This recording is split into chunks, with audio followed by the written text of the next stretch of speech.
আমার আপনার বলা হয়েছে পালিত পুত্র দুগ্ধ পোষ্য সন্তান যখন আপনার মোহাম্মদ আমার বাড়িতে ছিল, জীবনে কোনোদিন তার আপনার দ্বারাতে আমি কোনোদিন প্রস্রাব পায়খানা আপনার বলে হাতে মুছিনি, দোলনা কোনোদিন দোলাইনি, কাজে কোনোদিন আমার ব্যাঘাত ঘরেনি। আমার ছাগলগুলো চড়তে যেত, আমার ছাগলগুলো টইটম্বর হয়ে যেত। আমার ছাগলে আল্লাহ এত বরকত দিয়েছেন, জীবনে কোনোদিন আমার বাড়িতে অভাব দেখতে পাইনি। আমার বাড়িটা যেন আপনার রহমতে ভরে গেল, চতুর্দিক থেকে উন্নতি যেন আমার আর উন্নতি হতে লাগলো। হালিমা বলছে এই অবস্থায় নবীকে আপনার লালন পালন করতে করতে আমার যখন 2 বছর হয়ে গেল, হালিমা বলছে আপনার 2 বছরের কথা করে নিয়ে আসা হয়ে চল। মুসলমান হালিমা তো সাদিয়া 2 বছর পরে মনে মনে চিন্তা করছেন আজকে নবীকে ফিরিয়ে দিতে হবে।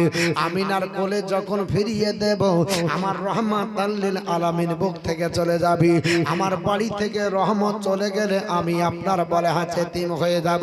হালিমা মনে মনে চিন্তা করছে আল্লাহ আমার আপনার রহমত চলে গেলে আমার বাড়িটা যেন মহাশূন্য হয়ে যাবে। মনের অশান্তির দাবানল জ্বলতেছে, কার সামনে প্রকাশ করবে, প্রকাশ করার লোক নাই। রাত্রি বেলায় গভীর আপনার চিন্তায় মগ্ন হয়ে আমার আল্লাহর কাছে যেন আপনার মনের কথাটা খুলে বলে আল্লাহ আমার আপনার মনের ইচ্ছা আমি আপনার যে যেন আপনার আমিনাকে বলি, আমিনা আমাকে আরো 1 বছরের জন্য তোমার ছেলেকে দাও, তাহলে আমার জীবনের সব আশা পূর্ণ হবে। আবার হালিমা আবার চিন্তা করে নিজেকে প্রশ্ন করে, হালিমা তুই লোভী যদি বলি তাহলে আমিনা হয়তো তোকে বলবে তোমার লোভ বেশি, হয়তো আমিনার মধ্যে একটা খারাপ জন্মে যাবে ধারণা। ওরে হালিমা তুই বলবি না, তোর মনের কথা যেন আল্লাহ পাক আপনার আমিনার জবান দ্বারা প্রকাশ করে নাই। জোরে বলুন সুবহানাল্লাহ। হালিমা রাদিয়াল্লাহু তাআলা মনে মনে যা ভেবেছিলেন আপনার আল্লাহ তাই ঘটাবে। মুসলমান সকাল বেলাতে আমার বিশ্ব নবীকে নিয়ে মক্কা মুআজ্জামার ধার দিতে যখন পৌঁছালেন, হযরতে আমিনার গৃহে যখন গেলেন, আমিনা আমি তোমার ছেলেকে নিয়ে এসেছি, আমিনা তুমি ছেলেকে আপনার বলে হাতে লালন পালন করো। আমি 2 বছরের জন্য নিয়ে গেছিলাম, আমার দায়িত্ব মিটে গেছে, আর আমি রাখবো না। হযরতে আমিনা হাত ধরে বলে বোন হালিমা তোমাকে একটা কথা বলবো, রিকোয়েস্ট মানবে? বলে কি? বলে আমাদের দেশে একটা মহামারী এসেছে, যেমন করোনা হলে বাড়ির বাইরে যাওয়া হতো না, এই আপনার বলে হচ্ছে মহামারী হলে বাড়ির বাইরে যাওয়া হতো না। আল্লাহর নবীও বলেছে, মুসলিম শরীফের হাদিস, বাবা নবী বলেছে যদি কোন দেশে মহামারী হয় ওই দেশের লোক যেন অন্য দেশে না যায়, আর যে দেশে মহামারী হবে ওই দেশে অন্য দেশের লোক যেন না ঢোকে। এটা মুসলিম শরীফের হাদিস বাবা, আল্লাহর নবী পবিত্র জবান দ্বারাতে বলে দিয়েছে। হালিমাকে আপনার হাত ধরে হযরতে আমিনা ডাক দিয়ে বলে বন্ডে আমি স্বামী হারা আপনার আমিনা, আমার সন্তান আপনার একটাই, আমার নূরের চেহারা আপনার প্রদীপ যখন দেখি, আমার মোহাম্মদের চেহারা যখন দেখি, আমি স্বামীর ব্যথা সব আপনার ভুলে যায়। বলে হালিমা আমার জীবনের শেষ সম্বল হলো আমার মোহাম্মদ, আমার ছেলের যদি কিছু হয়ে যায় আমি আপনার অসহায় হয়ে যাব, আমি আপনার পঙ্গু হয়ে যাব, আমার আপনার স্মৃতি শক্তি হারিয়ে যাবে। হালিমা তুমি একটা কাজ করো, এই মহামারীর জন্য আপনার বাচ্চা ছেলেরা রাত্রি বেলাতে স্তন মায়ের পান করে বিছানায় ঘুমিয়ে যায়, আর সকাল বেলাতে ডেড বডি তুলে কবরস্থ করতে হয়। হালিমা পারবে এই আমার মোহাম্মদকে আরো 2 বছরের জন্য নিয়ে যেতে, লালন পালন করে একটু দেবে, আমার জানো আপনার দুঃখ নিবারণ হয়। হালিমা বলছে আল্লাহ আমি মনে মনে যেটা ভাবছিলাম ওটাই তুমি আমার ঘটিয়ে দিয়েছ, আল্লাহ আমার মনের আশা পূর্ণ হয়ে গেছে। আল্লাহ গো তোমার লাখ লাখ শুকরিয়া আদায় করি। হযরতে হালিমা তো সাদিয়া আমার নবীকে নিয়ে আবার আপনার আসলেন। লাগলেন। আমার আপনার নবী হালিমার বাড়িতে লালিত পালিত বর্ধিত হতে লাগলেন। নবীর বয়স এক এক করতে করতে আমার নবীর বয়স 3.5 বছর হলো। আমার আপনার নবী একদিন হালিমা তোর সাদিয়ার গলা ধরে ডাক দিয়ে বলেন, আম্মা জান, আমি একটা কথা বলবো, দ্বিধা না করলে বলতে পারো। হালিমা বলছেন, বলো মোহাম্মদ, তোমাকে আমি জানের চাইতে বেশি ভালোবাসি, আমি তোমাকে প্রাণের চাইতে বেশি মহব্বত করি। বলো হালিমা, তোমার বড় ছেলে জুমরা প্রতিদিন আপনার কোথায় যায়? সকালে সন্ধ্যা বেলায় ঘুরে আসে, কি ব্যাপার? তুমি কেন তাকে আপনার বাড়ির বাইরে রাখো? হালিমা বলে, মোহাম্মদ, আমি আপনার বলা হয়েছে ছাগলের ব্যবসা করি, আমার ওই ছাগলের দায়িত্বটা আমার ছেলে প্রতিদিন করে। ছাগল চড়াতে যাই, সকাল বেলায় চলে যায় আর সন্ধ্যা বেলায় আসে, তার জন্য সে বাড়িতে থাকে না। হালিমা, তুমি আমাকে বাড়িতে বসিয়ে রাখো, ওগো আমার দাইমা। আর তোমার ছেলে একাই ছাগল চড়াবে আর আমি বাড়িতে বসে খাবো, এটা হবে না। আমিও আমার ভাইয়ের সঙ্গে জুমরার সঙ্গে ছাগল চড়াতে যাব। জোরে বলুন সুবহানাল্লাহ। হালিমা থরথর করে কাঁপছে, না মোহাম্মদ, তোমাকে আমি ছাগল চড়াতে দেব না, কারণ এই ভালো জানে যে ইহুদিরা ষড়যন্ত্র করছে, তোমাকে একাই পেলে মেরে দিবে। হালিমা তো বলছে, আমি আপনার আমিনার কাছে প্রতিজ্ঞাবদ্ধ হয়েছি, এই ছেলের দায়িত্ব আমার কাছে কোনো যেন ক্ষতি না হয়। হালিমা, আমি পাঠাতে পারবো না, এটা হালিমার ধারণা। নবী বললেন, যদি মা না পাঠাও তাহলে আমি বড় দুঃখ পাবো। আমি তোমাকে বলছি আমাকে পাঠাতে হবে, আমি বসে বসে খাবো না, আমিও ছাগল চড়িয়ে আনন্দ উপলব্ধি করব। হালিমার ছেলে আসলো সন্ধ্যাবেলাতে, সারাদিন ক্লান্ত শরীর, জুমরার সঙ্গে নবীজি আলাপে বসে গেলেন। নবী বলছেন, জুমরা ভাইজান, আপনি প্রতিদিন ছাগল চড়াতে যান তাই না? বলে হ্যাঁ। খুব ক্লান্ত হন? বলে হ্যাঁ। ভাই, আপনি একা তো কষ্ট করেন, আমাকে একটু শেয়ার করলে হয় না? আমিও যাব। জুমরা বলছে, আমারও মন চাই তুমি যাবে, কিন্তু আমার মা তোমাকে পাঠাতে রাজি নয়, তোমাকে কোনোদিন চাই না। বলছে, শোনো, তুমি আর আমি যুক্তি করে যদি মাকে একটু বলি, শুনে নেবে, মা আমাদের বাধ্য হবে। জুমরা বলছে, শোনো, আমরা পেটের ছেলে, তুমি হলো পালিত পুত্র, কিন্তু আমার চাইতে তোমার প্রতি মহব্বত বেশি মায়ের, তোমাকে ছাড়া কিছুই বুঝে না। বলছে, শোনো, তোমাকে একটা কাজ করতে হবে। বলে কি? মাকে যদি আপনার বলা হচ্ছে রাজি করতে হয়, তাহলে মার গলা ধরে একটু আদর করো। বিশ্ব নবী আপনার গিয়ে আবার হালিমাকে আদর করলেন। হালিমা বলছে, সব শুনবো বেটা, তোমাকে পাঠাতে পারবো না, ওই দিক থেকে তুমি আমাকে মাফ করবে। তোমার মায়ের একটাই সন্তান, তোমার আব্বা জান নাই, বাপ হারা সন্তান, যদি তোমার কিছু হয়ে যায় আমিনার কাছে আমি জবাবদিহি করতে পারবো না। বাপ, তুমি আমাকে এই দিক থেকে মাফ করো। জুমরাকে এসে বললো, মা রাজি না। জুমরা বলছে, এক কাজ করো, তাহলে কাল থেকে ধর্মঘাট ডাকো। কিসের ধর্মঘাট? ছাগল চড়ানো বন্ধ, লকডাউন ডেকে দাও। লকডাউন ডাকতে হবে। কি লকডাউন? বলে কাল বিছানা থেকে আর উঠা হবে না, একবারে শুয়ে গেলাম, কাল আর উঠছি না, বাহানা আপনার শুরু হবে। হালিমা তো সাদিয়া সকাল বেলাতে জুমরাকে বলছে, বেটা ছাগল গলা ছাড়ো, নেটওয়ার্ক আপনার বলে হচ্ছে বন্ধ, কোনো মেসেজ ঢুকছে না, একটা কথা নাই। হালিমা বলছে, ব্যাপার কি? কথা বলে না কেন? তো বলছে, শোনো, তোমার পালিত পুত্র মোহাম্মদ প্রতিদিন বাড়িতে বসে থাকবে, আমি ছাগল চড়াতে যাবো, ও কাজ আমি করবো না। এ দেখো, পাশের খুঁটিয়ায় বেঁধেছি, ছাগল চড়াবা কি চড়াবা না, রাখবা কি বেচবে, থাকলো ও যেভাবে খাচ্ছে আমি ওইভাবে শুয়ে শুয়ে কাটাবো, অতএব আমি আর যাচ্ছি। হালিমা তো সাদিয়া বলছে, এই তো আমাকে বলেছে, আর ঠিক রাত্রে গল্প করে নিজে আপনার বলে হচ্ছে, ওরা সাজিয়া কুজিয়া একেবারে ইতিহাস আপনার ধারাপাত পড়িয়ে এসেছে। দেখবেন কিছু মানুষ যদি কোনো কাজ না শুনে তো একটু ইশারাই বোঝায়। হ্যাঁ, ইশারাই বোঝায় না? অনেক ছেলে আছে বিয়ে করার ইচ্ছা, তার বাপকে বলতে পারছে না, তার ব্যবহার দেখবেন বোঝা যায়। ও আপনার বলে হচ্ছে এদিক ওদিক করে, তারপরে কি করে, বন্ধুদের সাথে ঘোরে, তারপরে কি করে, বাপ কথা বলে উল্টা উল্টা বলে, যা বলে ওকে ভালো লাগে না, চাচা যা বলে তাই ভালো লাগে। চাচা যেটা বলে সেটাই ভালো লাগে, বাপের কথা ভালো লাগে না, খুব ছটপট করে। আবার মাঝে মাঝে কাউকে ভূতেও ধরে, ভূতে ধরেছে যে কি হয়েছে রে, ভূতে ধরেছে, আলগা হয়েছে। যুবককে কোনোদিন ভূতে ধরে? আসলে ওকে পাক্কা মনের ভূতে ধরেছে, বিয়ে করার ইচ্ছা। একটা গল্প আছে, একটা ছেলে বিয়ে করবে, তার বাপকে ভুলতে পারছে না, প্রতিদিন হাল বেহালে, প্রত্যেক দিন হাল বাহে, চিন্তা করছে কি করিয়া বলি, কি করিয়া বলি, সারা জীবন হাল বেহা বেহা কলিজা আপনার কানা হয়ে গেল, আর আমার বয়সের দিকে তাকায় না, আমাকে তো সেই আপনার বলা হচ্ছে বুড়ো করবে। তো চিন্তা ভাবনা করে বন্ধুদের সঙ্গে যুক্তি করে এসে রাত্রে ঘুমাইছে, আর উঠছে না।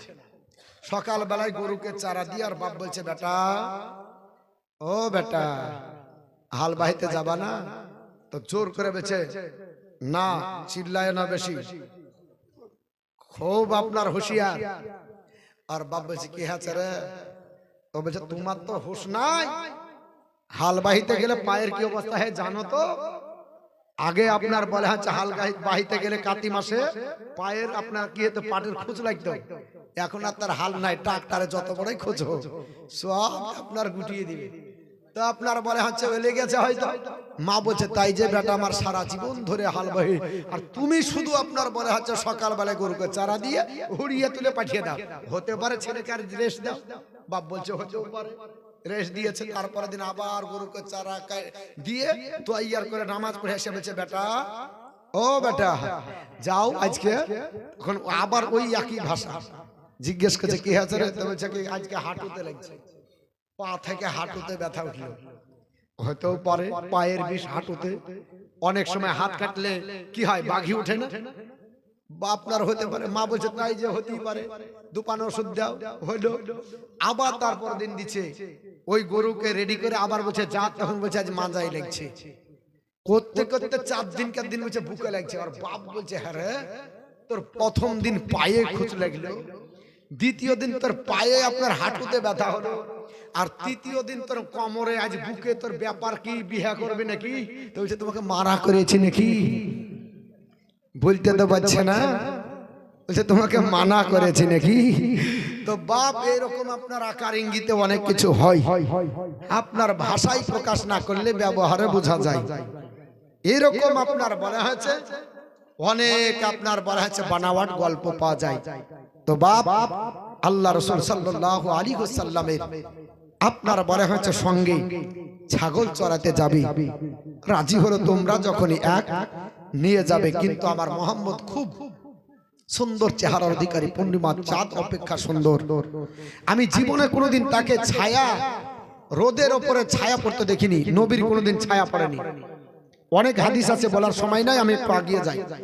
তো ছায়া পড়েনি। হালিমা বলে আমি যখন আমার মোহাম্মদকে নিয়ে থাকতাম, দেখতাম যে আকাশের সূর্য যেন তার উপর আপনার বলা হচ্ছে পড়তো না, সঙ্গে সঙ্গে মেঘ এসে যেত।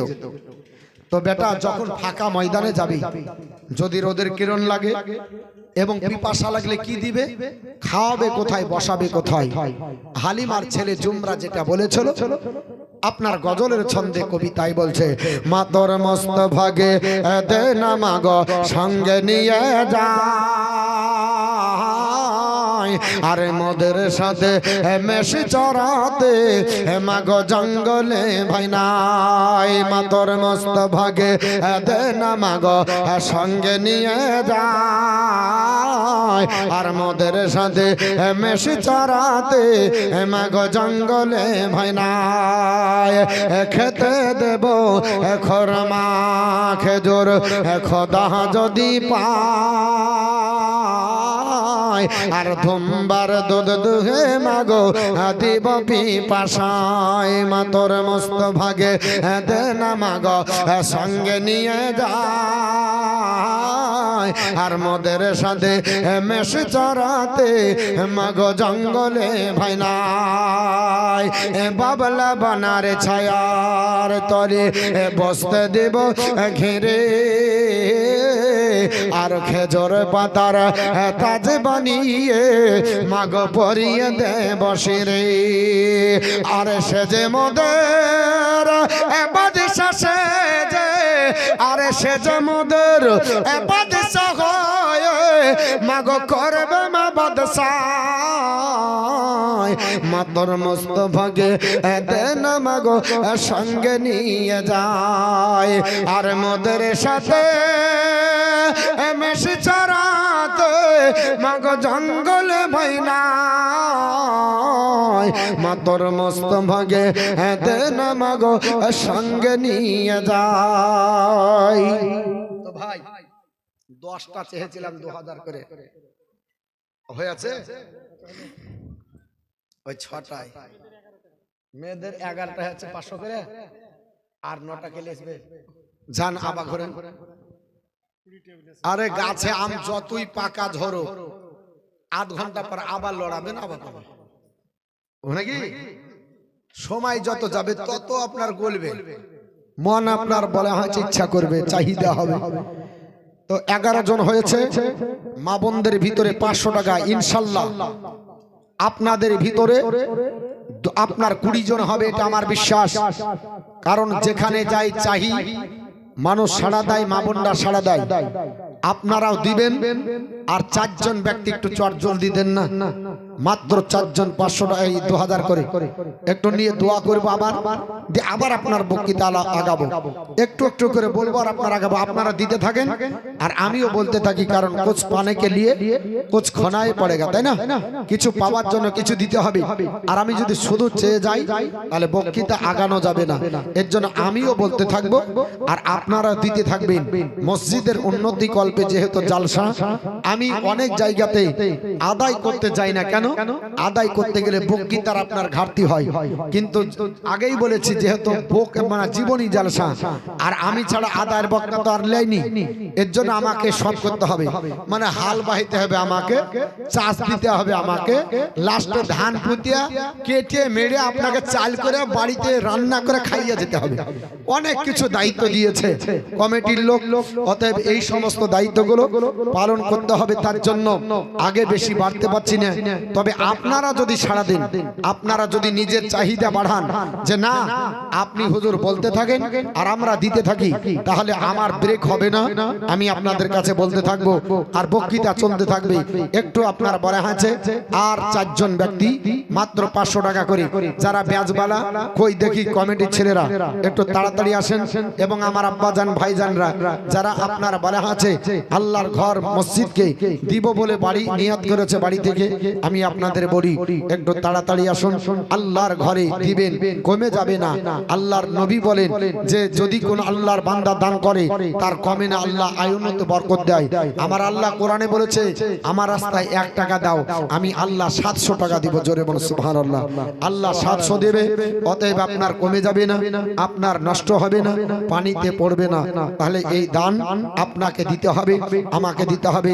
বাপ চলে গেছে বাপের আমল বন্ধ মা চলে গেছে মায়ের আমল বন্ধ মা বাপ আজকে তাকিয়ে আছে আমার ছেলে আমার নামে কি দান করছে আজকে আপনার সন্তান আপনার দিকে তাকিয়ে আছে আমার নামে আব্বা জান কি দান করে গেল আপনার দাদা দাদি আপনার দিকে তাকিয়ে আছে পোতা পুতনি নাতি নাতকন্যি আমার কি দান করলো আমার নামে। আপনার স্ত্রী চলে গেছে আপনার স্ত্রী তাকিয়ে আছে আপনার স্বামী গেছে আপনার স্বামী তাকিয়ে আছে এরকম অনেক ব্যক্তি কবরস্থ যারা হয়েছে তারা আপনার তাকিয়ে আছে যেটা দান করবেন আল্লাহ রাস্তাতে সেটা আপনাদের আত্মীয় স্বজনের কবরি রহে মাগফিরাত হবে। এর জন্য বাপ আপনাদের কাছে হাত বাড়িয়েছি একটু তাড়াতাড়ি এসে একটু আপনার হাতটা বাড়াবেন আমি আপনাদের জন্য দোয়া করব। মাত্র আপনার 2000 করে একটু আসবেন আরে ভাই একটু আর একটু যান যাওয়ার পরে আর 9টা 10 টাকা 5 টাকা 20 টাকা 50 টাকা 3000 10 টাকা 5 টাকা করে আপনার যারা দিয়েছেন 3000 আপনার 500 টাকা 62 টাকা হয়েছে আলহামদুলিল্লাহ যথেষ্ট হয়েছে চাদর ঘোরাতে। তবে এদিকে একবার ঘোরাও আর 4 জন ব্যক্তি 2000 করে দেন আর 9 জন মা 500 টাকা করে আপনারা দিবেন। এগুলোকে নিয়ে আমি ইনশাআল্লাহ সামনের দিকে আপনার আগে বেড়ে যাব। একবার দরুদ শরীফ পড়েন আমি বক্তৃতা শুরু করি। আল্লাহুম্মা সাল্লি আলা সাইয়্যিদানা মাওলানা মুহাম্মদ ওয়ালা কি নাম তোমার মা দিল? হ্যাঁ, একজন ছোট বাচ্চা ছেলে মার কাছ থেকে 500 টাকা দিয়েছে, তাহলে মায়েদের 12টা হলো ইনশাআল্লাহ। আর 8টা ওয়া আলা আলি সাইয়্যিদিনা আমালানা মুহাম্মদ সাল্লাল্লাহু আলা মুহাম্মাদিন সাল্লাল্লাহু মুহাম্মদ হরদম জবাস নে কালা পাক নামে মুহাম্মদ হরদম জবাস নে শফিআনা মুহাম্মদ সাল্লাল্লাহু তাআলা আলাইহি ওয়াসাল্লাম। মুসলমান ও বাবারা, আপনাদের কাছে বলি, আল্লাহর নবীর আপনার বলে হয়েছে, আপনার ভাই জুমরা আপনার বলল বলে হালিমা চিন্তা করতে হবে না, আমরা খেজুরের পাতার তাল পাতার বানিয়ে চাঁদ আপনার তাজ বানিয়ে দেব, বকরির দুগ্ধ দহন করে পান করে দেব। আল্লাহর নবীজি আপনার ছাগল চড়াতে যখন আপনার জঙ্গলে গেলেন, আল্লাহর নবীকে জুমরা একটা আপনার বলে হয়েছে বাবলা গাছের ছায়ায় বালুর টিলার উপর বসিয়ে দিয়েছেন। আর ছাগলগুলো যখন চড়ে, ছাগলগুলো নবীজির আশেপাশে আপনার ঘরে চড়ে, যেখানে চড়ে সেখানে আল্লাহ পাক ঘাস বের করে দেয়, আর ঘাস খেয়ে টইটম্বর হয়, কারো ফসল খায় না। আল্লাহর নবী যেন কষ্ট না পায়, ছাগল অবলা জানোয়ার বসতে পেরেছে। ওইদিকে আপনার জঙ্গলের ভিতরে বাঘের আপনার সন্ধান হয়ে গেল, বাঘ সুগন্ধ পেয়ে গেছে, আপনার বিশ্ব নবী এসেছে, হরিণেরা সুগন্ধ পেয়েছে, দয়ার রহমাত আল্লিল নবী এসেছে। আপনার ভাল্লুক আপনার জানতে পেরেছে, হিংস্র জন্তু গাধা থেকে শুরু করে যত বাঘ ভাল্লুক হিংস্র জন্তু ছিল তারা যেন সুগন্ধ পেয়ে গেল। রহমাত আল্লিল আলামিন এসেছে। আমার নবী পৃথিবীর জমিনে আপনার ছাগল চড়াতে এসেছে, তারা আপনার খাবার দাবার বন্ধ করে, তারা বন শিকার বন্ধ করে, আমার নবীর মহব্বতের কারণে তারা জঙ্গলের কিনারায় দাঁড়িয়ে গেছে কাতারবদ্ধ ভাবে। জোরে বলুন সুবহানাল্লাহ। আমার বিশ্ব নবীকে জিয়ারত করতেছে আর নূরের তাজাল্লির দর্শন করে বাবা তাদের আপনার দুঃখ নিবারণ হয়ে যায়, খোদা তাদের নিবারণ হয়, পিপাসা তাদের নিবারণ হয়ে যায়, তাদের অভাব মিটে যায়। কেন মিটবে না গো মুসলমান? আপনি মিশরের ইতিহাস ওঠান, আল্লাহর কোরআনের তাফসীর ওঠান, সূরা ইউসুফ পড়ে দেখুন, আল্লাহ পাক নবীকে ইউসুফ নবীকে এত সূরাত দিয়েছিল। আপনার ইউসুফ নবীকে ঢেকে রাখা হতো, বোরকা পরিয়ে রাখা হতো, নেকাব দিয়ে চেহারা ঢাকা হতো। যখন কোনো মানুষ ক্ষুধার্ত হতো, কোনো মানুষ পিপাসিত হতো, আল্লাহর নবী ইউসুফ পয়গম্বরের কাছে আসার পর দণ্ডায়মান হতেন। তাফসীরে লিপিবদ্ধ রয়েছে, আল্লাহর কোরআন আপনার ওঠান, সূরাটির নাম সূরা ইউনূস, তাফসীরে আপনার ইউসুফ, সূরা মাঝারিতে ওর মধ্যে আপনার তাফসীরে মাঝারিতে পাবেন, তাফসীরে নাইমিতে পাবেন। আল্লাহর নবী ইউসুফ পয়গম্বরের চেহারাটা লোকের সামনে তুলে দিত, আর ক্ষুধার্ত মানুষের পেট ভরে যেত। সুবহানাল্লাহ সুবহানাল্লাহ। মুসলমান হযরত ইউসুফ পয়গম্বরের চেহারা এত সুন্দর ছিল, ক্ষুধার্ত মানুষ চেহারা দেখে যদি ক্ষুধা নিবারণ হয়ে যেত, পিপাসিত মানুষ যদি আল্লাহর নবী ইউসুফ পয়গম্বরকে দেখে পিপাসা যদি নিবারণ হয়ে যেত, এমন চেহারা আল্লাহ বানিয়ে দিয়েছিল।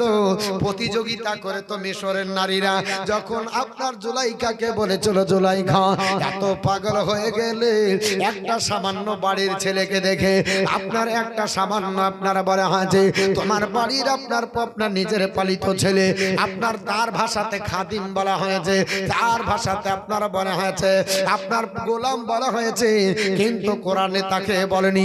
আল্লাহর কোরআন তাকে বলছে বলা যাবে না, নবীদেরকে গোলাম বলা যাবে না, কিন্তু তাদের ভাষা ছিল বলে আপনার বলা হয়েছে। বললো এইকে দেখে পাগল। আপনার জুলাইখা বলেছিল, শোন আমি এতদিন দেখে তো পাগলিনী হব, তোরা যদি এক ঝলক দেখিস তোরাও হবি।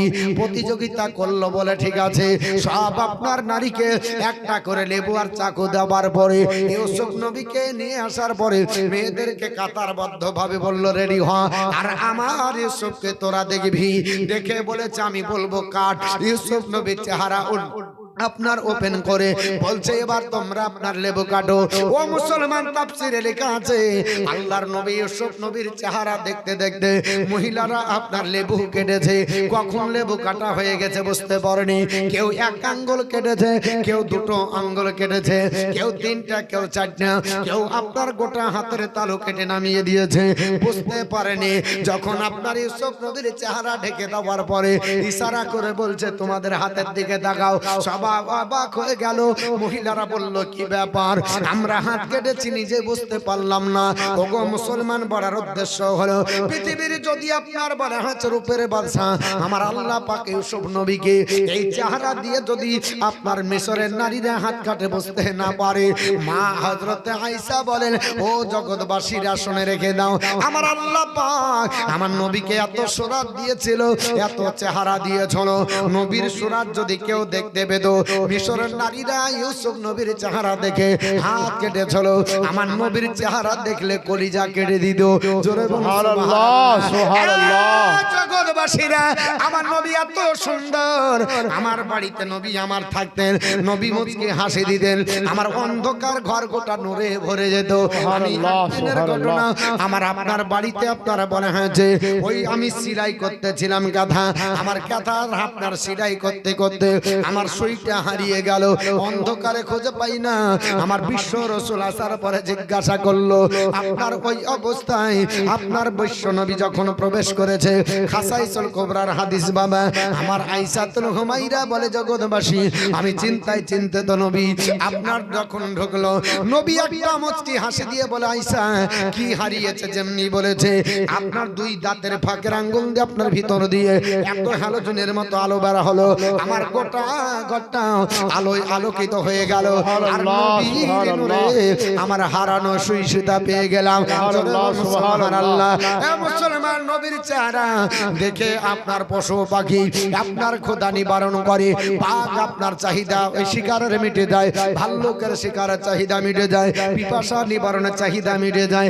এই করে কিছুদিন গেল, হঠাৎ করে একদিনের ঘটনা, মা হালিমার বাড়িতে আমার নবীর শরীরটা জ্বরাক্রান্ত, নবীর শরীরটা গরম। আমার নবীকে দেখে হালিমা বলে, হালিমা বলে ও বেটা মুহাম্মদ আর তোমাকে জঙ্গলে পাঠাবো না, আর তোমাকে বংশিক আপনার জঙ্গলে ছাগল নিয়ে যেতে দেব না, তোমার শরীর বড় ভালো নয়, আমার মনে বড় আপনার বলে হাঁচে সন্দেহ হয়, এ বেটা তোমাকে যাওয়া হবে না। আল্লাহর নবী থেকে গেলেন জঙ্গলের আপনার বলে হাঁচে বসরা, প্রতিদিনের আপনার অভ্যাস মতো কিনারায় দাঁড়িয়ে থাকে গেল, সারা আপনার দিন চলে গেল, সূর্য অস্তমিত গেল, আল্লাহর নবীর দিদার হলো না, তারা নবীকে না দেখতে পেয়ে আপনার শোকাতর হয়ে আপনার জঙ্গলে গেল, তারা আপনার নবীর শোকে শোকাতর হয়ে জঙ্গলের পশুরা খাবার খেলো না, আবার সকাল বেলার জন্য আপনার অপেক্ষায়, সকাল বেলা হয়ে গেছে, আবার জানো তারা বনের শিকারে সব বন্ধ করে দিয়ে জঙ্গলের কিনারায় দাঁড়িয়ে থাকে, নবীজি আসিবে আর কালকের খিদা নিবারণ দূর করে নবীর চেহারা দর্শন করে আমাদের ক্ষুধা নিবারণ হবে। নবী সেদিনও আসলো না, বিশ্ব নবী আসলেন না, সেই দিনও ক্ষুধার্ত হয়ে গেলেন। এই করে আর একদিন আপনার বলা হয়েছে 3 দিন পর বড় হয়ে গেল, আপনার জঙ্গলের পশুরা 3 দিন ধরে অনাহারে চিন্তায় চিন্তিত হলেন। ওগো আপনার বলা হয়েছে জঙ্গলের পশু পাখিদের মনের মধ্যে কৌতূহল জেগে গেল, একটা বাঘ আপনার বলা হয়েছে, বাঘে আপনার সর্দার, জঙ্গলের টাইগার আপনার বাঘ, জঙ্গলের রাজা, সে জঙ্গলে ঢুকে আপনার পশুদেরকে আহ্বান করে ডাক দিয়ে বলো ইয়া মাসারার হারে, এ জঙ্গলের হিংস্র জন্তুরা, এইভাবে 3 দিন ধরে অনাহারে থাকার পরে শরীর চলে না, দয়ার নবীকে দেখা যায় না, কোথায় আছো তোমরা, এসো পরামর্শের জন্য একটু আমাকে মতামত দাও। পশুরা আপনার জঙ্গলে মিটিং মিছিল করার পর নবীকে দেখবো কি করে নবীর দেখা হবে, এই চিন্তা ভাবনা করে তাদের মতামত প্রকাশ করলো। সবাই আপনার বলল আমরাও তো ব্যস্ত।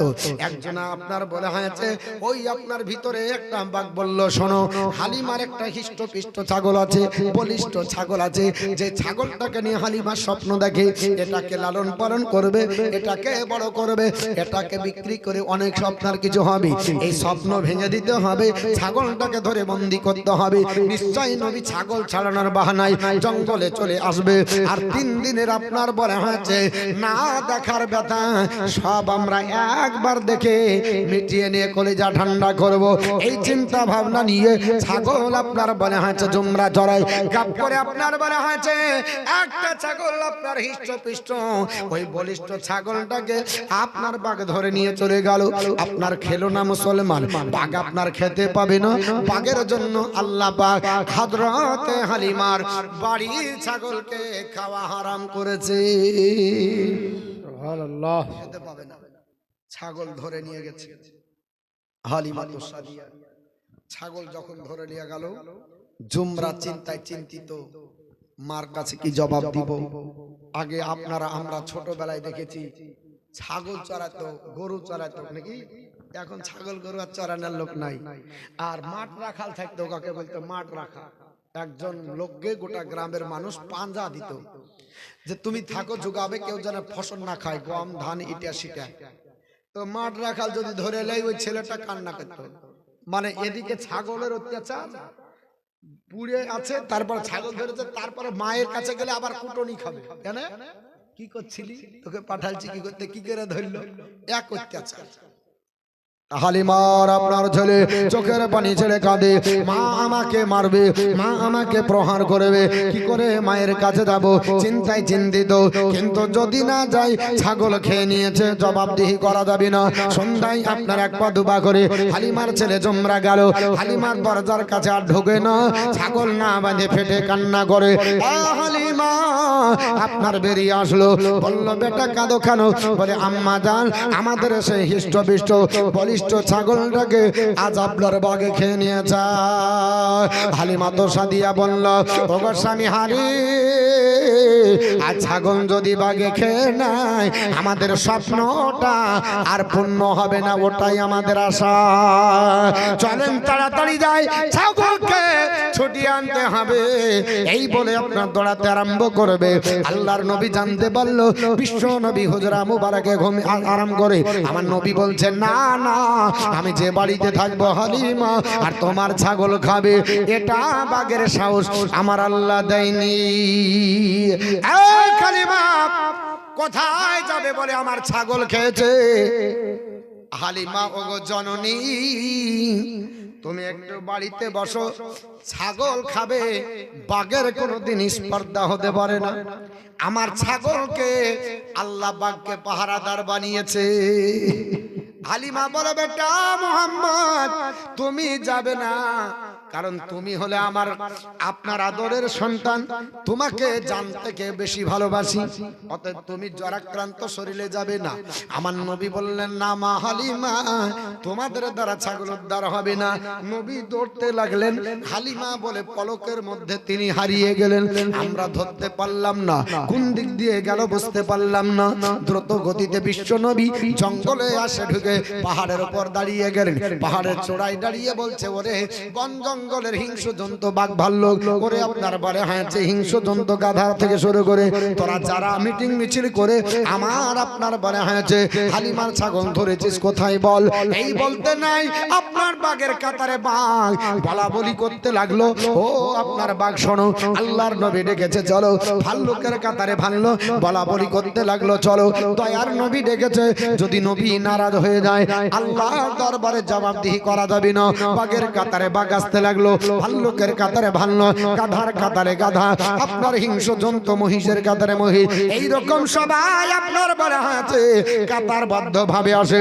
আর যে বাঘটা ধরে চলো ছাগল মুখে করে আদর করে আপনার নিয়ে এসে নবীর কদমে ছাগলটাকে রেখে দিয়ে আপনার বলে হাঁটছে চোখের পানি ছেড়ে দুই হাতটাকে স্যালুট করে জানিয়ে আপনার জবান খুলে যেন বলে আমার আল্লাহর কাছে দোয়া করে, আল্লাহ পাক জবান খুলে দাও, আমাদের মনের বাসনা পূর্ণের জন্য নবীর সঙ্গে কথা বলি, আল্লাহ জবান খুলে দিলেন, ও পাক ডাক দিয়ে বলে না, ইয়া রাসূলুল্লাহ, ইয়া হাবিবাল্লাহ, নবী গো,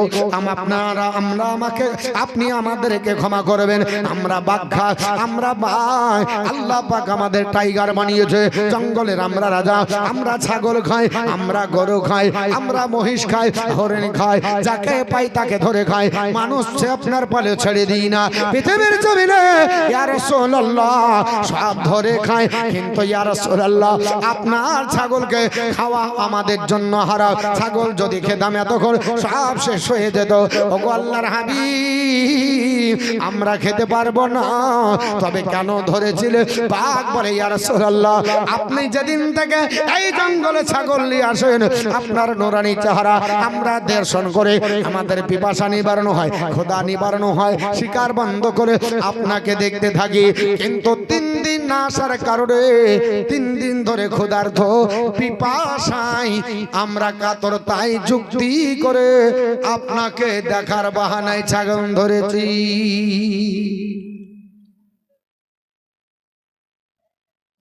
আপনাকে দেখার বাহানায় ছাগল ধরেছি।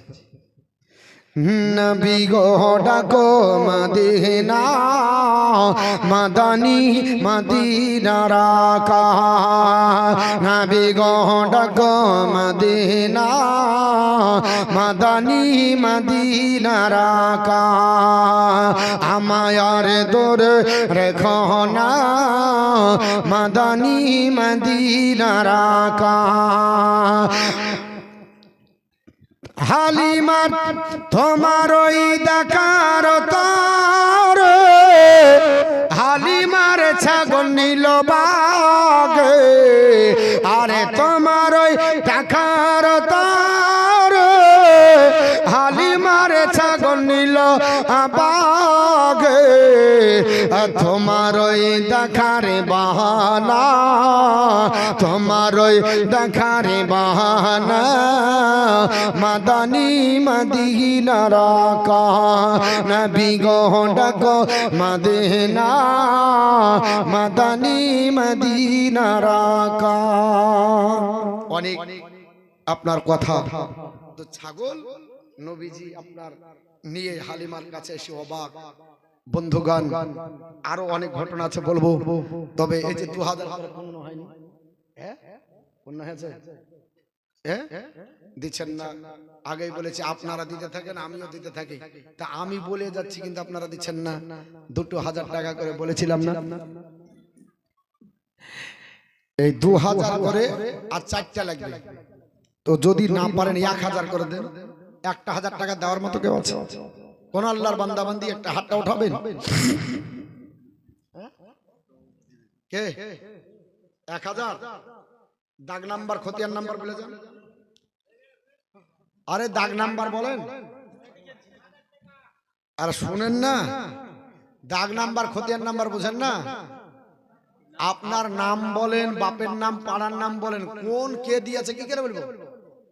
দাগ নাম্বার লাগবে, খতিয়ান নাম্বার লাগবে, পচরা আপনার বলে আছে, হ্যাঁ পর্চা নাম্বার লাগবে। কি নাম? কাসেদ শেখ। বাপের নাম? এমন করে কথা বলছেন নাকি? এমনি করছেন যে, হ্যাঁ যান, ভালো, খুব ভালো লোক, ফুর্তি আছে, জানে যান, ভালো লোক। তো বাপ একটা হলো, আর কে আছে? 1000 টাকা। কোন মা, কোন জননী 1000 টাকা। একটু চট জলদি আসেন, একটু তাড়াতাড়ি আসেন, আপনাদেরকে নিয়ে দোয়া করব। বলতে বলতে 3 ঘন্টার কাছাকাছি, এরা তো আমাকে 2 ঘন্টা বলে কথা করে নিয়েছে, আর যেদিনই আসছে 3 ঘন্টা করে নিচ্ছে। হ্যাঁ হ্যাঁ হ্যাঁ, একটু তাড়াতাড়ি আসতে হবে। মাত্র আপনার বলা আছে 1000 টাকা করে, 1000। কোন মা, জগৎ জননী, একটু তাড়াতাড়ি আসুন, দোয়া করব, আল্লাহর কাছে হাত তুলবো। 1000 টাকা করে। কোন ব্যক্তি না 1000 টাকা। কোন মা, ওনার আমার আব্বা যান। আবার কালকে আছে, আজকে যা হলো হলো, কিন্তু কালকে ছাড়বো না। হ্যাঁ,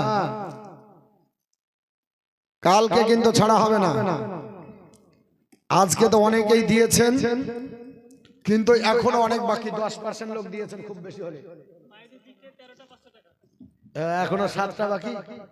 ওগো মা 20টা বলেছিলাম না, আর 7টা মা 500 টাকা করে লক্ষ্মী ভান্ডারের টাকা বাহির বাহির হবে। এগুলোর জন্য এত কষ্ট করতে হয়, এত ডাকতে হয়। এখানে যারা আছেন আমার তো মনে বলে কয়েকটা বাদে সবাই লক্ষ্মী ভান্ডার পান, 25 বছর হলেই তো পেয়ে যাবে। হ্যাঁ, তাহলে 500 টাকা করে 20 জন দিতে পারবে না এতগুলো মহিলা? যাও তো ভাই, আবার যাও তো, কইউ যাও, আবার যাও, এই এখান দিয়ে ঢুকবার ওখান দিয়ে যাবা, আর সবার মুখে মুখে তাকাবা। হ্যাঁ হ্যাঁ, ওরকম করে তাকালি হবে। তো বাপ 1000 টাকা করে, আর কেউ নাই? একটু চট জলদি আসুন, মাত্র 1000 টাকা করে একটু নিয়ে জলদি আপনাদের কাছ থেকে ইনশাল্লাহ দোয়া করে বিদায় নেব। বলতে বলতে প্রায় 11:30টা কাছাকাছি, এত রাত্রি হয়ে গেল। আর আদায় করলে মানুষের মন খারাপ করে। হ্যাঁ আমি জানি, যতক্ষণ বক্তব্য দিব কেউ পালাবে না, আর যাহা আদায় করতে লাগবে তখন আর অ্যালার্জি হলো, চুলকানি হলো, ও নিজেও দিবে না, আবার ও থাকবেও না। আরে না দিলে নাকি বলছেন, অন্তত পক্ষে জালসাটা ভালো লাগবে, তো ও নিজেও দিবে না, পালাতে লাগবে। তো এর জন্য বলছি পালাবেন না। আমি আর লম্বা চওড়া করব না, একটু 7টা মার কাছে নিয়ে আর আপনাদের কাছে 1000 করে কয়েকজন নিয়ে ইনশাল্লাহ বিদায় নেব। আবার কালকে আছে, আর প্রত্যেক দিন জালসা। কত বলবো, 1.5 ঘন্টা 2 ঘন্টা করতে করতে 3 ঘন্টা করে প্রায় বলা হয়ে যাচ্ছে। আমাদের তো জান, হ্যাঁ, আর একভাবে বলি যাও। তো ভাই একটু তাড়াতাড়ি আসুন, একটু আপনাদের কাছে নিয়ে একটু দোয়া করব, একটু তাড়াতাড়ি আসবেন না? মাত্র আপনার বলা হচ্ছে 1000 টাকা করে, আসুন একটু নিয়ে দোয়া করি। কোন আল্লাহর বান্দা বান্দি মাত্র 1000 টাকা করে যদি দিতে পারেন, আমি দোয়া করব আপনাদেরকে নিয়ে। এমন কিছু না গো, 1000 টাকা লেবারি করলো 500 টাকা করে, দুদিন আপনার লেবারি করলে হয়ে যায়। আল্লাহর ঘর মসজিদ, এই মসজিদের শিলান্যাস সর্বপ্রথম কে করেছে এটা বলবো বলেছিলাম, ইনশাল্লাহ এখনই বলে দেব। আল্লাহর ঘর মসজিদের শিলান্যাস কে করেছে বলে দেব? বলবো কি? তো দেন গো, 1000 টাকা দেন, বলে দি। হ্যাঁ, এত সুন্দর একটা প্রশ্ন বলবো, আপনাদের মসজিদের শিলান্যাস কে করেছে? কোন মিস্ত্রি, কোন জায়গার ইট? একটা ব্যক্তি 500 টাকা দিতে পারা যাবে না? কোন একটা আল্লাহর বান্দা মাত্র 1000 টাকা, কোন আল্লাহর বান্দা 1000, খুব অল্প চেয়েছি, যদি না দেন তাও বলবো অদা করেছি। আল্লাহর কাবা 10 বার সংস্কার হয়েছে, কবা 10 বার। তাফসিরে রুহুল বায়ান 3য় খণ্ড। সর্বপ্রথম কাবা তৈরি করে আল্লাহর ফারিস্তারা। সর্বপ্রথম কাবা তৈরি করে কি? আল্লাহর ফারিস্তারা তৈরি করেছে। এই কাবা শরীফ, কাবা সর্বপ্রথম কাবা তৈরি করলো আল্লাহর ফারিস্তারা, জিবরিল আমিন সহ। কাবা ঘর তৈরি করতে করতে কিছু পাথর বেঁচে গেল। ওই পাথরগুলো আল্লাহর কাছে কেঁদেছিল, আল্লাহ যদি আমাদেরকে কাবায় লাগিয়ে দিতে তো আমাদের সম্মান বেড়ে যেত। কাবার দেওয়ালে এখন পাথর লাগা আছে, হাজারে আসোয়ার। আল্লাহ এত সম্মান দিয়েছে, জান্নাতি পাথর। ওই পাথরখানা চুম্বন দিলে আপনার জীবনের গুনাহ সব মিটে যায়। কাবা ঘর এমন একটা ঘর, যার দিকে তাকিয়ে শুধু মনের ইচ্ছা প্রকাশ করবেন, সঙ্গে সঙ্গে আল্লাহ মিটিয়ে দিবে। কাবা দেখলেই আপনার বলা হচ্ছে জীবনের গুনাহ মিটে যায়, নিষ্পাপ হয়ে যায়। ওই মসজিদে, এমন একটা মসজিদ, আমার নবী বলেছে সালাতুহু ফিল মসজিদিল হারাম, যে মসজিদে হারামে 1 ওয়াক্ত নামাজ পড়বে, শুনে রেখে দাও, সে জানো ওই ব্যক্তি মিয়াতি আলফি সালাতিন, সে যেন 1 লক্ষ আপনার ওয়াক্তের নেকি অর্জন করলো। জোরে বলুন সুবহানাল্লাহ, সুবহানাল্লাহ। 1 ওয়াক্ত নামাজ পড়লে 1 ওয়াক্তের নেকি পাবেন। কয়েকত? জোরে বলেন কয়েকত? নবী বলেছে সালাতুর রাজুলিন ফি বাইতি বি সালাতিন, যে বাড়িতে 1 ওয়াক্ত নামাজ পড়ে তার 1 ওয়াক্তের নেকি হয়। 1 ওয়াক্ত বাড়িতে নামাজ পড়লে 1 ওয়াক্তের নেকি হয়। কিন্তু আপনার মসজিদে যদি আসেন আমার নবী বলেছে সালাতুহু ফিল মসজিদিল কাবাইলি, যে তার মহল্লার মসজিদে নামাজ পড়লো বি খামসি ইশরিনা সালাতিন, সে যেন আপনার ওই মসজিদে আসার জন্য 25 ওয়াক্তের নেকি বেশি পেল। জোরে বলুন সুবহানাল্লাহ সুবহানাল্লাহ। বাড়িতে বলে এক ওয়াক্ত আর মসজিদে এক ওয়াক্ত পড়লে 25 গুণ বেশি। যদি জুম্মার দিনে নামাজ পড়েন বড় মসজিদে, বিশ্বনবী আমার তাও বলেছেন, এ আমার উম্মত উম্মাতানিরা সালাতুহু ফিল মসজিদিল জুমআ বা সালাতুহু ফিল মসজিদিল্লাযী ইয়াজমাউ ফিহি, ওই মসজিদে যে নামাজ পড়বে, যে মসজিদে জুম্মা হয়, সেদিন নামাজ পড়ে বি খামসিনা আলফা সালাতিন, সে যেন 500 ওয়াক্তের নেকি পেল। জোরে বলুন সুবহানাল্লাহ সুবহানাল্লাহ। বড় জামাতে বড় জুম্মা মসজিদে নেকি বেশি না কম? হ্যাঁ, মসজিদে কুবাতে এক ওয়াক্ত যদি নামাজ পড়েন কি নেকি হবে বলবো? মসজিদে কুবা দেখেছেন? হ্যাঁ বলবো? বলছে বলিস না মৌলভী সাহেব, যা হলে হলো। মানে টাকা চাইবে বলে আতঙ্কে সব হৃৎপিণ্ড কাঁপছে।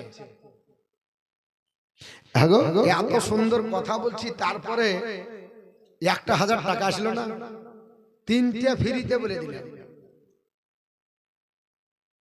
তো মসজিদে কুবাতে কেউ যদি নামাজ পড়ে, বিশ্বনবী বলেছেন সালাতু ফিল মসজিদিল কুবা কা উমরা, কেউ যদি মসজিদে কুবাতে এক ওয়াক্ত নামাজ পড়ে, সেদিন একটা উমরা হজের নেকি অর্জন করলো। জোরে বলুন সুবহানাল্লাহ একটা সুবহানাল্লাহ। উমরা করে যা নাকি পাওয়া যায়, মসজিদে কুবাতে এক ওয়াক্ত নামাজ পড়লে তাই নাকি পাওয়া যায়। ফিলিস্তিনের একটা মসজিদ আছে, মসজিদটির নাম হলো মসজিদে আকসা। দুটো মসজিদের নাম কোরআন আছে। এই মসজিদে এক ওয়াক্ত নামাজ পড়লে কতটা নাকি হয় বলবো? এবার আর বলবো না, 1000 টাকা এতক্ষণ পর্যন্ত বের হলো না। একটা ব্যক্তি বলেন তাহলে মসজিদে আকসাতে নামাজ পড়লে কতটা নাকি বলবে? 1000 টাকা দিতে হবে। কোন আল্লাহর বান্দা বান্দি 1000 টাকা দেন? বিশ্বনবী বলছে মসজিদে আকসায় এক ওয়াক্ত নামাজ পড়লে কত আপনার ওয়াক্তের সমান নাকি হয়। একটা ব্যক্তি দেন, দেবেন 1000। কি নাম আপনার? জাহির শেখ। জাহির শেখ, দাগ নাম্বার খতিয়ান নাম্বার জানেন তো? হ্যাঁ লেখালেন। বাপ আমার দিয়েছে 1000 টাকা। নবী বলেছে সালাতুল ফিল মসজিদিল আকসা, সালাতুহু ফিল মসজিদিল আকসা, যে ব্যক্তি মসজিদ আকসায় এক ওয়াক্ত নামাজ পড়লো বি খামসিনা আলফা সালাতিন, সে যেন আপনার 50,000 নেকি অর্জন করলো। জোরে সুবহানাল্লাহ সুবহানাল্লাহ। 50,000 ওয়াক্তের নেকি হয়। বাড়িতে যদি 50,000 ওয়াক্ত পড়েন আর মসজিদে আকসায় এক ওয়াক্ত পড়েন সমান।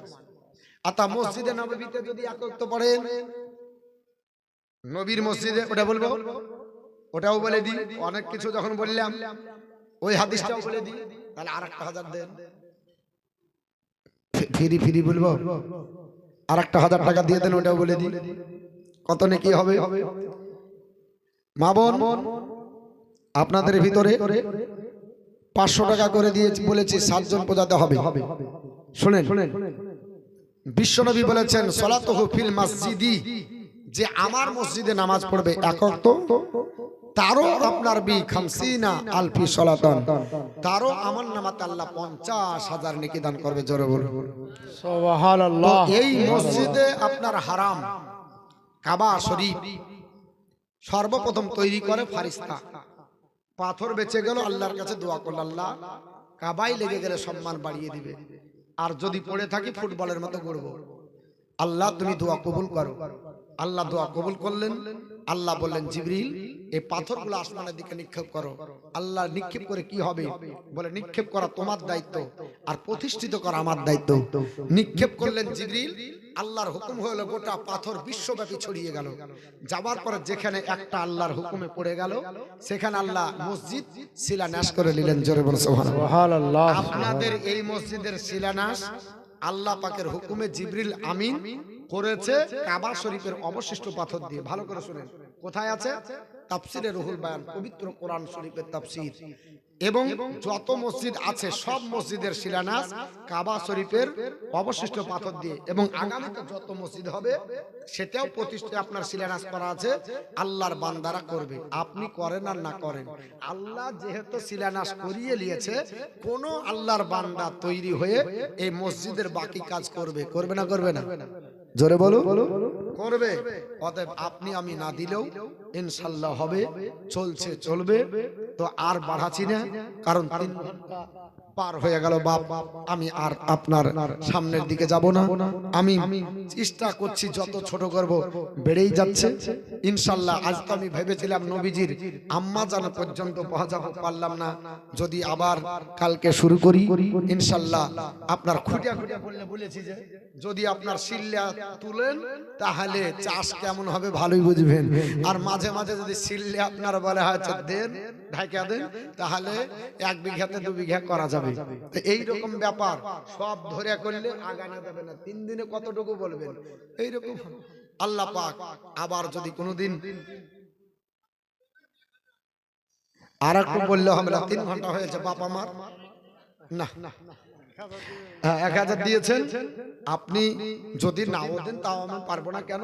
যে 3 ঘন্টা হয়ে গেছে।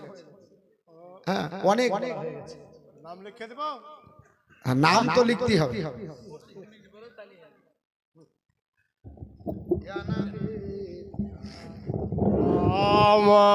আমালাইকা ইয়া রাসূল সালাম আলাইকা ইয়া হাবিব সালামুন আলাইকা সালাওয়াতুল্লাহ আলাইকা ইয়া হাবিবি ইয়া রাসূলুল্লাহ।